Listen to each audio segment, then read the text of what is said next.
The CEO of the most valuable company on Earth admits his biggest mistake. Anthropic's most restricted cybersecurity model gets breached by a Discord group, and Google officially declares that 75% of its entire code base is now written by artificial intelligence. Welcome to AI Unraveled. I am Anna, your co-host. This podcast is researched and produced by Etienne Newman, senior software engineer from Université Laval, based in Calgary, Alberta. Today, we perform a forensic autopsy on the collapse of human labor and operational security this Thursday, April 23, 2026. We are watching the tech giants fundamentally restructure how software is built and secured. OpenAI has just launched Workspace Agents, Codex-powered autonomous bots designed to run multi-step team workflows in Slack while you sleep. But as companies hand the keys to persistent, context-aware agents, the security risks are astronomical. Just look at Anthropic. Their dangerous Mythos model was breached on launch day by a private Discord group who guessed the deployment URL. And the race to dominate this agentic future is burning billions. SpaceX just locked in an option to acquire the coding startup Cursor for a staggering $60 billion, while Tesla boosted its AI spending plan to $25 billion. Even the traditional workforce is being rewritten. Google revealed yesterday that 3/4 of its internal code is now AI-generated. Before we dive into the data, a quick reminder. Subscribe to AI Unraveled on Apple Podcasts to enjoy this briefing completely ads-free. Today's episode is brought to you exclusively by JamgaMind. When 75% of Google's code is written by machines and $60 billion acquisitions are happening overnight, relying on Twitter hype to plan your IT budget is financial suicide. JamgaMind delivers the human-verified audio forensics the C-suite relies on to map out true ROI and deploy enterprise AI securely. Visit jamgamind.com. Let's unravel the agentic workforce.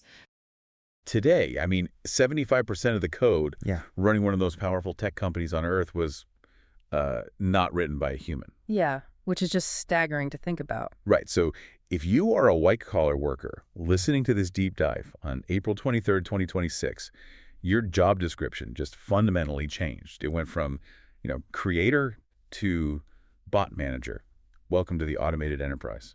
We are witnessing a fascinating and, frankly, a pretty terrifying contradiction right now. Oh, absolutely. Because on one hand, we are fundamentally rewiring the global macroeconomic landscape, right? We're handing the literal keys to the corporate kingdom over to these autonomous agents, and it's all based on Silicon Valley's promises of, unprecedented efficiency. But then you look at the reality. Exactly. You look at the raw data from the supply chain, and we are simultaneously watching their operational security just completely collapse. Yeah, it's like we are tracking 3 massive tectonic plates colliding today. We've got this massive labor automation at the foundational code level. Then the aggressive deployment of autonomous corporate bots into shared workspaces. Yeah. And finally, this really fragile, leaky infrastructure desperately trying to hold it all together. Which is doing a terrible job of holding it together, I might add. Right. And I want to start with that foundational code level, actually, because Google's official disclosure this morning that 75% of its in-house code is now AI-generated, that completely redefines what a software company even is. You really have to look at the sheer scale of what 75% means for an entity like Google. This is not just small scripts. No, exactly. We aren't talking about boilerplate templates or, simple automation scripts here. We're talking about the core infrastructure of the internet. Search algorithms, cloud security protocols, data center load balancing. The heavy stuff. The heaviest. For decades, the software engineer was the undisputed creator of the digital economy. And now, Google has essentially admitted that the primary role of their human engineering force has shifted. They are no longer creators. They're auditors. Exactly. They are auditors. They are reviewing, editing, and just sort of managing the output of machines. It really makes you wonder if 3/4 of the code at a top-tier tech firm is written by a machine. Are human software engineers about to become the modern equivalent of elevator operators? That's a good way to put it. You know what I mean? Just sitting there in the uniform, pushing the buttons and selecting the floor while this massive automated pulley system does all the actual heavy lifting behind the walls. The elevator operator analogy captures the shift in physical labor perfectly, I think, but we need to look at the cognitive mechanism here because it's actually worse. Also. Well, when an elevator pulley moves, it follows a deterministic physical law, right? But when a machine writes billions of lines of code, it introduces probabilistic logic into the very foundation of your enterprise. Oh, right. because AI is guessing the next best token. Exactly. The human operator in this case isn't just selecting a floor. They are trying to comprehend a rapidly compounding mountain of technical debt that they didn't even write. Which is impossible to hold in your head. Exactly. The sheer volume of automated output means humans are losing the mental map of how their own systems function. And this labor collapse is driving just unprecedented capital moves to own the very tools automating the labor. I mean, just look at the SpaceX and Cursor deal. Yeah, that is the perfect example. All right, so SpaceX just announced a $60 billion option to buy the AI coding startup Cursor before the end of the year. $60 billion, it's an astronomical valuation for a coding interface. It really is. But the structure of the deal is what really caught my attention. Because Cursor is guaranteed $10 billion from SpaceX, regardless of what happens. Even if Elon Musk walks away and doesn't exercise the full $60 billion right to buy, Cursor just pockets $10 billion. Yeah, and that $10 billion guarantee exists purely because of the compute ceiling. Right, the hardware wall. Exactly. Cursor CEO Michael Truell was remarkably transparent about this. Every time they pushed their composer models to handle larger, more complex repositories of code, they hit a hardware wall. They just couldn't process it. Right. Training a frontier model to understand millions of lines of interconnected code requires massive distributed parameter updates. And standard server clusters, they literally choke on the data transfer speeds required. They just can't move the data fast enough. No. Cursor was basically a compute-starved startup playing a game that now requires nation-state levels of hardware. And that's where SpaceX comes in. Exactly. SpaceX operates the Colossus supercomputer. It provides a specific brute force interconnect architecture that Cursor desperately needs to break through that ceiling. Okay, wait. I am struggling to understand the underlying strategy here, though. Yeah. I mean, Elon Musk already owns an entire AI company, XAI, with seemingly unlimited capital. So why couldn't XAI just buy the compute themselves and build this internally? Why spend up to $60 billion acquiring an entirely separate company just for a code base? Well, honestly, because XAI completely failed to build a frontier coding tool. Oh, wow. Really? Yeah, building a foundational model like Grok is very different from building an integrated developer environment. XAI's Grok simply couldn't handle the long context logic required to navigate complex enterprise code bases. It just wasn't smart enough for that specific task. Right. It couldn't compete with OpenAI's Codex or Anthropic's Claude code. And, there's a really cynical layer to this whole thing. I feel like there always is. What is it? Anthropic actually cut off XAI's API access to Claude through Cursor back in January. Oh, I remember that. Yeah, and that exposed a critical vulnerability. Cursor's entire product relied on underlying models built by the exact same companies that are trying to destroy them. So Musk realized he was cornered. Precisely. He realized he couldn't build the internal workflow tool fast enough, so he just swapped his internal failure for an outside product. I mean, he even poached Cursor leads Andrew Milich and Jason Ginsberg last month. Right, and he publicly claimed the startup, was not built right the first time around. Yes, only to turn around a month later and offer them $60 billion. It's just wild. So the strategy is basically poach the talent, realize your internal architecture is too far behind, and then just buy the entire board to brute force your way to the front of the line. That's Silicon Valley in a nutshell right now. It perfectly illustrates the macroeconomic shift. Capital is flooding away from human labor and into the machines that write the machines. But, if human engineers are stepping back from actually writing the code that runs the enterprise, who or what is managing the systems built with that code? And that naturally brings us to what OpenAI just released today. Right, because we are moving from automated code generation to autonomous task execution. OpenAI has officially launched Workspace Agents. Which is a massive leap. It is. These aren't the solo user GPTs from a couple of years ago. These are Codex-powered shared bots that live persistently inside your ChatGPT and Slack workspaces as like a new tab in the left navigation bar. Yeah, and the distinction in how these function mechanically is what really matters here. Explain that for the listener, because it's crucial. So these agents retain a persistent memory of your corporate data over time. They don't just reset. They can directly call connected third-party applications through your internal APIs. On their own? Yes, on their own. They are programmed to follow established team processes, and most importantly, they execute multi-step workflows even when the human user is completely offline. which is just crazy to think about. I know OpenAI highlighted their internal use cases for this, and they are staggering. I mean, they have sales representatives using these agents to autonomously conduct deep account research across the web and draft client follow-ups while the human rep is busy in a meeting. Yeah, but the accounting use case they highlighted is even more revealing. Oh, right, the reconciliations. Yes. OpenAI's finance teams are actually running these agents to execute journal entries and handle financial reconciliations. Think about the mechanical complexity of an accounting reconciliation for a second. It's incredibly tedious. It is. A system must pull data from disparate legacy databases, match ledgers, identify missing transactions, and actually understand financial compliance rules to flag discrepancies. Historically, that required a human auditor to synthesize all that unstructured data. Exactly. And now a bot just navigates the internal network, cross-references the databases, and performs the synthesis autonomously. Which, by the way, if you were trying to navigate this shift and actually build this out for your team, stop collecting shiny beta apps and start deploying actual infrastructure. Head over to djamjammind.com/toolkit for the AI Executive Toolkit. I mean, building solid infrastructure is really the only way to survive the transition because the underlying risks of deploying these agents are severe. Yeah, I have to challenge the sanity of this OpenAI deployment model, honestly. Yeah. We are letting bots run accounting ledgers and draft client messages while we are literally asleep. It sounds like a disaster waiting to happen. Doesn't a persistent bot that learns our team's habits over time create an absolute nightmare for data governance? Like, if a workspace agent have a context window that remembers the HR database, the sales ledger, and, I don't know, the private Slack channel where executives are discussing layoffs. Yeah, what stops it from spilling the beans? Exactly. What stops it from hallucinating that highly sensitive context into a routine sales follow-up email? The governance nightmare you are describing is the exact reason enterprise adoption of AI is stalling in the real world. It has to be. Traditional enterprise security relies on role-based access control, right? A human is granted access to a specific folder and denied access to another. It's very cut and dry. Right, you either have the keys or you don't. But workspace agents operate on semantic queries across vast pools of integrated data.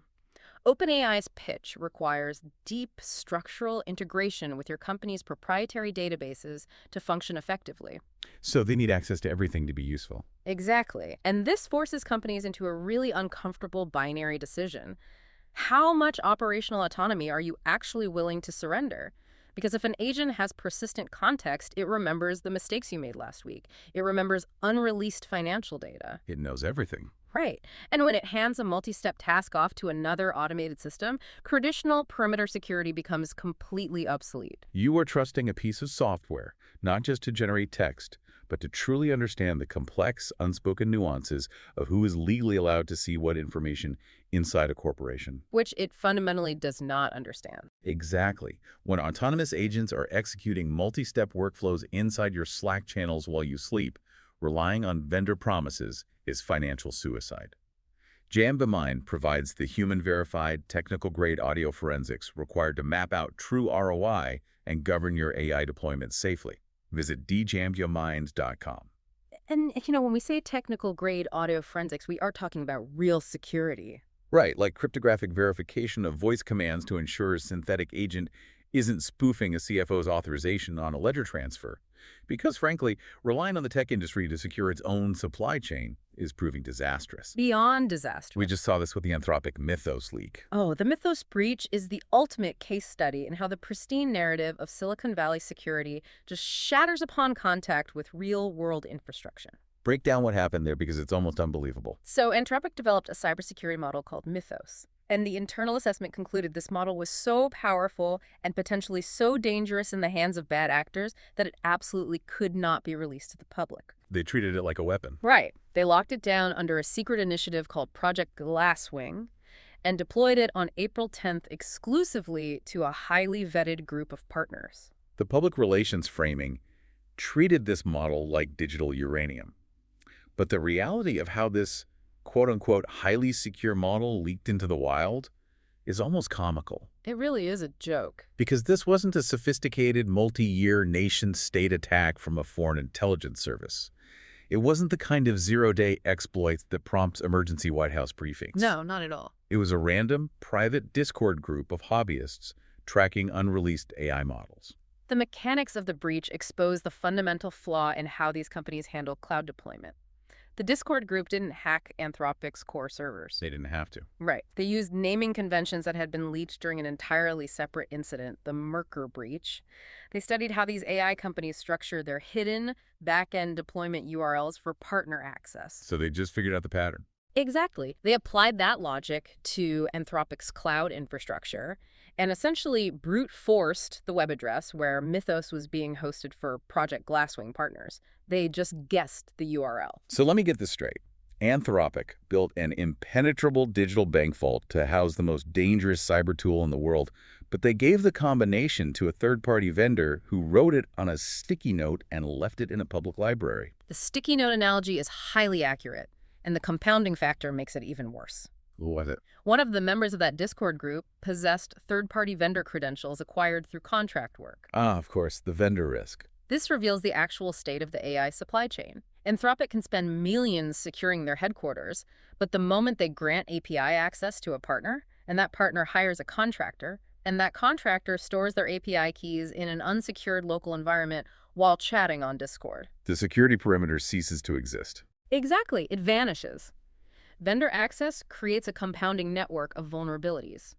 The creators boldly claim their models are locked down, but they are deploying them across a supply chain built on fragile, deeply interconnected dependencies. We really have to step back and look at the immense disconnect we are dealing with here. It's massive. On one side of the enterprise landscape, we are deploying autonomous agents to run our financial reconciliations and relying on AI to write 75% of our code base. But on the other side, the most supposedly advanced, dangerous models in existence are leaking on day one because a hobbyist on Discord guessed a hidden URL using a contractor's credentials. It's absurd. It really begs a massive question. Amidst all this automated chaos, what is the actual tangible value of all this technology to human life? Well, the tech industry frequently conflates hyperautomation with human progress, and they are absolutely not the same thing. No, not at all. Automating a corporate ledger increases velocity, sure, but it doesn't necessarily improve the human condition. I think the most grounding perspective on this arrived yesterday, actually. April 22nd, during Apple's town hall. Oh, the Tim Cook comments. Yeah. Tim Cook was answering employee questions alongside the incoming CEO, John Turnus.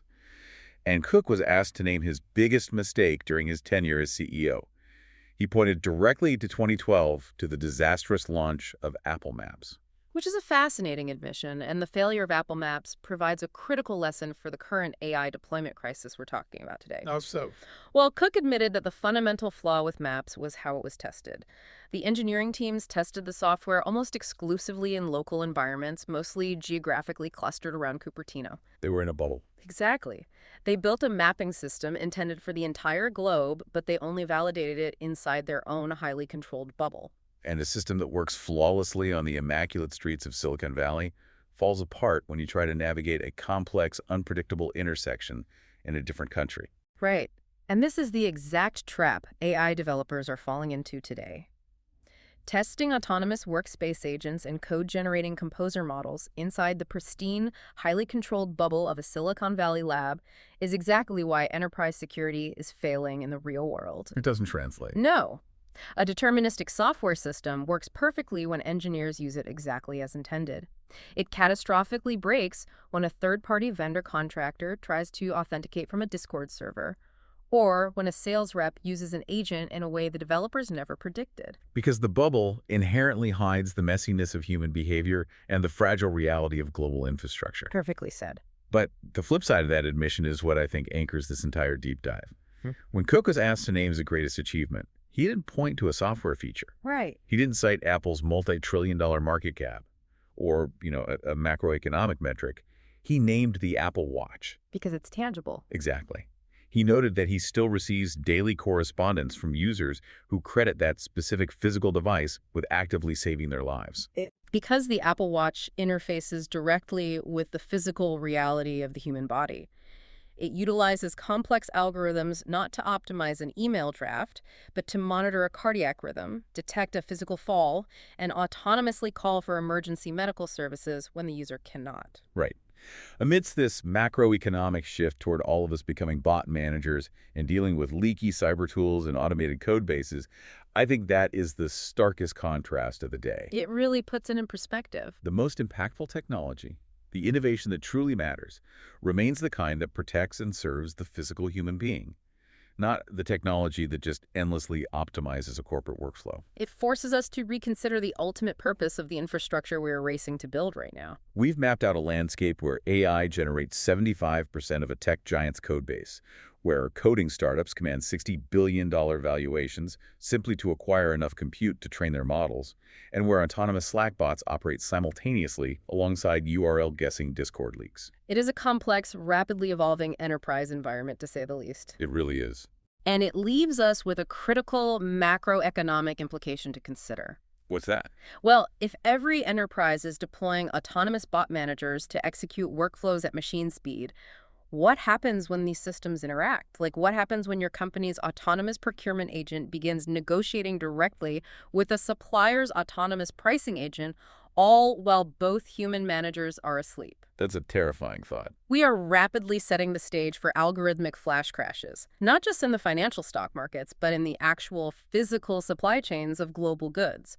And when the inevitable enterprise collapse happens, who does the law hold responsible? That is the million-dollar question. Is it the AI that made the error, the vendor that leaked the access, or the human bot manager who is fast asleep? Subscribe to DJ and Jamie Mind on Apple Podcasts to always listen completely ads-free. That concludes our forensic briefing for April 23rd. The strategic signal for today is the automated enterprise. We have officially crossed the Rubicon of human labor. When a trillion-dollar company like Google admits that 75% of its internal code is now generated by AI, the role of the software engineer has permanently changed from creator to editor. OpenAI wants to push this even further by giving autonomous workspace agents the keys to our Slack channels and enterprise data. But as we rush to automate our companies, our operational security is failing. If Anthropic cannot keep its most dangerous cybersecurity model out of the hands of a random Discord group, how can any enterprise trust these systems with their proprietary data? If you want to own your infrastructure instead of being managed by it, you need the right stack. Head over to jamgamind.com/toolkit for the AI Executive Toolkit.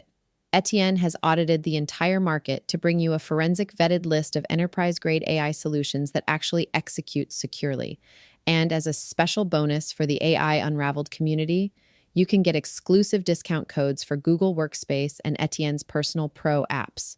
Just send an email to Etienne_Newman@jamgamind.com to claim them today. This episode was made possible exclusively by Jamgamind. Hit subscribe on Apple Podcasts to enjoy this briefing completely ads-free. I am Anna. Stay sharp and keep unraveling the future. And before you go, if your company is building the tools that power the workflows we talked about today, I'd love to showcase them to this audience. We don't just run ads, we build technical simulations that prove your value. Let's build something together. Visit jamgamind.com/partners to get started. Until next time, keep building.